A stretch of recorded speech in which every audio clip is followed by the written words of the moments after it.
बिहार में सांप्रदायिक तनाव की चपेट में वो इलाके भी आए जहां पर अभी तक ऐसी हिंसा नहीं देखी गई। इन्हीं में से एक इलाका रोसड़ा का है, जहां जुलूस पर चप्पल फेंकने के आरोप के बाद नेताओं की मौजूदगी में हालात इस कदर बिगड़े कि 3 मस्जिदों पर हमला हो गया, आग लगा दी गई। इन सब के बाद अब शहर बटा हुआ नजर आ रहा है।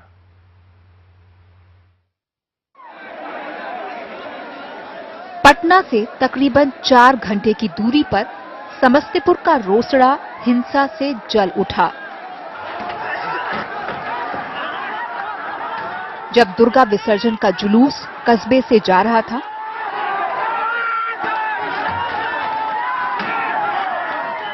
मस्जिद को निशाना बनाया गया, पथराव किया गया। कई लोग जख्मी हुए, जिसमें एक पुलिस वाला भी था।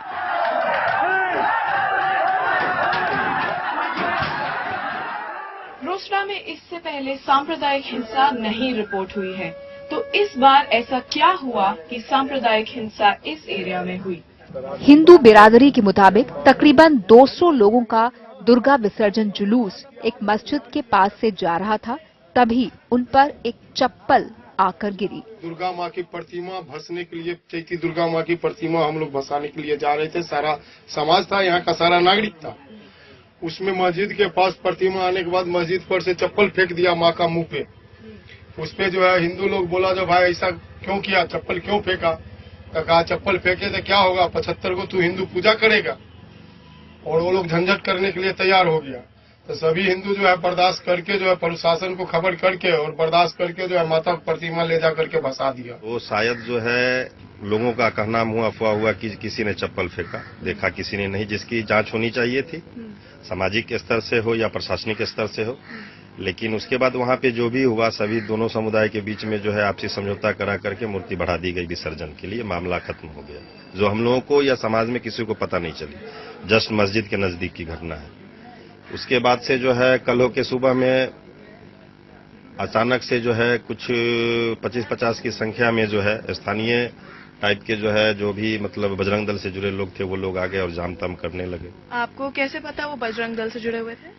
वो जो है जिनकी जो है ये हुई है, क्या बोलते हैं, गिरफ्तारी हुई है, उसमें 2-4 लड़के जो है वो हमारे समाज से ही जुड़े हुए हैं। अच्छा। सुनिए, और उनके पास झंडा था और वो जो गमछा है वो गमछा था।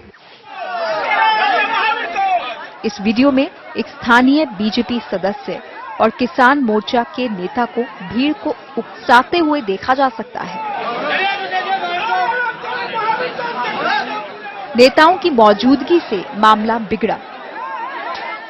मुस्लिम बिरादरी के खिलाफ तेज आवाज में नारे लगाए गए।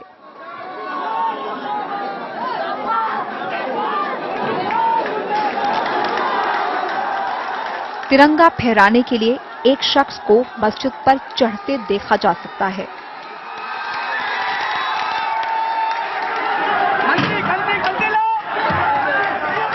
कुल मिलाकर 3 मस्जिदों को निशाना बनाया गया, पंखे तोड़ दिए गए और आग भी लगाई गई। एनडीटीवी ने एक्सक्लूसिवली एफआईआर एक्सेस की है, जिसमें 54 लोगों के नाम हैं, जो कंफर्म करता है कि इसमें बीजेपी और बजरंग दल के लोग इन्वॉल्व थे। बीजेपी का नेता लोगों को भड़काता हुआ नजर आया, लेकिन उसकी गिरफ्तारी नहीं हुई। अभी यहाँ पे स्थिति बिल्कुल सामान्य है और नॉर्मल है, कंट्रोल में है। कार्रवाई अपनी पुलिस कर रही है, अनुसंधान कर रही है। फुटेज के आधार पर जो कार्रवाई थी, उस आधार पर कार्रवाई किया गया है, उन्हें गिरफ्तार करके भेजा गया है। गांव के लोगों ने हमको बताया कि दिनेश झा को पुलिस ने उठाया था सवाल पूछने के लिए, बट बाद में उनको छोड़ दिया गया, वीडियो में उनको उकसाते हुए दिखाने के बावजूद। स्थानीय बीजेपी का कहना है कि उनके और बजरंग दल के लोगों को बिना किसी सबूत के उठाया गया। देखिए, जब प्रतिमा, भगवान के प्रतिमा की बात होगी तो हिंदू की बात तो हो ही जाती है, और जब हिंदू की बात होगी तो बजरंग दल रहे ना रहे, बजरंग दल का नाम तो आ ही जाएगा, भाजपा का नाम तो आ ही जाता है। ये विरोधियों का तो यही साजिश है, बिहार सरकार को बदनाम करने के लिए।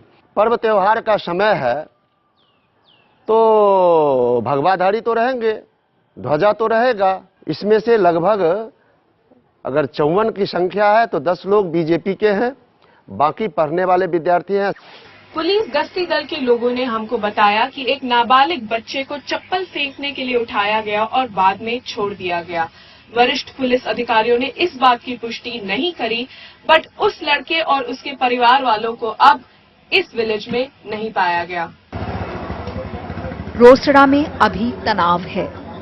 मस्जिदों के बाहर पुलिस तैनात है। दुकानें अब तक बंद हैं। मुस्लिम वर्ग का कहना है कि एक फैसला उन पर थोपा जा रहा है। तो आप दुकान खोलने की कोशिश करते हैं? तो कोशिश करते हैं जी, अभी भी खोलते हैं, फिर बंद, पीछे से आता है बंद करो बंद करो। कौन आता है? साइकिल से घूमते रहता है मार्केट में। कौन है ये? बजरंग दल का लोग सब है। नाम बता पाएंगे? आप जानते हो? जी नहीं, पहचानते नहीं। गांव वालों ने हमें बताया कि राजनीतिक लोग अपनी छवि बढ़ाने के लिए दो समुदायों के बीच ऐसा वातावरण पैदा कर रहे हैं। कैमरा पर्सन कौशल किशोर पाठक के साथ श्रुति मेनन, एनडीटीवी के लिए। बिहार के भागलपुर में दंगा फैलाने के आरोपी केंद्रीय मंत्री अश्विनी चौबे के बेटे अरिजीत शाश्वत ने कल देर रात सरेंडर कर दिया। अरिजीत ने पटना के महावीर मंदिर के सामने सरेंडर किया। सरेंडर करने के लिए पहुंचा अरिजीत और उसके समर्थकों ने मीडिया के सामने नारेबाजी भी की। डीएसपी राकेश दुबे ने उसे गिरफ्तार कर लिया। भागलपुर कोर्ट ने कल शाम उसकी अग्रिम जमानत की अर्जी खारिज कर दी थी। अरिजीत ने खुद को पाक साफ बताया और स्थानीय विधायक पर दंगा भड़काने का आरोप लगा दिया।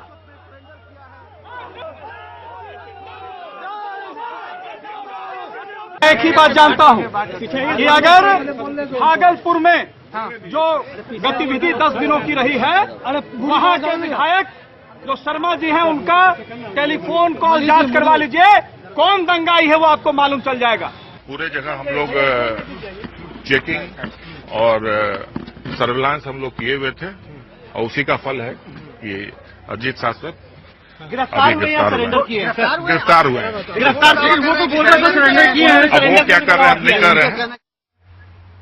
और मनीष कुमार है हमारे साथ इस वक्त पटना से, सीधे उनके पास चलते हैं। मनीष, वो शख्स जिसने भागलपुर में बिना इजाजत रैली निकाली, भड़काऊ भाषण दिए, जिसकी वजह से शहर जला और उसकी आग राज्य के दूसरे जिलों में फैली, उसके लिए, उसकी गिरफ्तारी के लिए पुलिस प्रशासन और सरकार तब तक इंतजार करती नजर आई जब तक भागलपुर कोर्ट ने उसकी जमानत अर्जी को खारिज नहीं कर दिया। मेरे प्यारे बिहारियों, हमारा राज्य जल रहा है, इसे बचा लीजिए। इस तमाशे में किसी का भला नहीं है। दंगों की कुछ वजह होती हैं। उसने पहले फेंका तो उसने बाद में ये कहा। पुलिस उनकी मदद के लिए आई, हमारी मदद के लिए नहीं आई। नेता उनके मोहल्ले में गया, हमारे घर पर नहीं आया। कहीं गाय का मांस फेंकना तो कहीं सुअर का मांस फेंकना, यह सब तरीका पुराना हो चुका है। आप इन चक्करों में क्यों पड़ते हैं?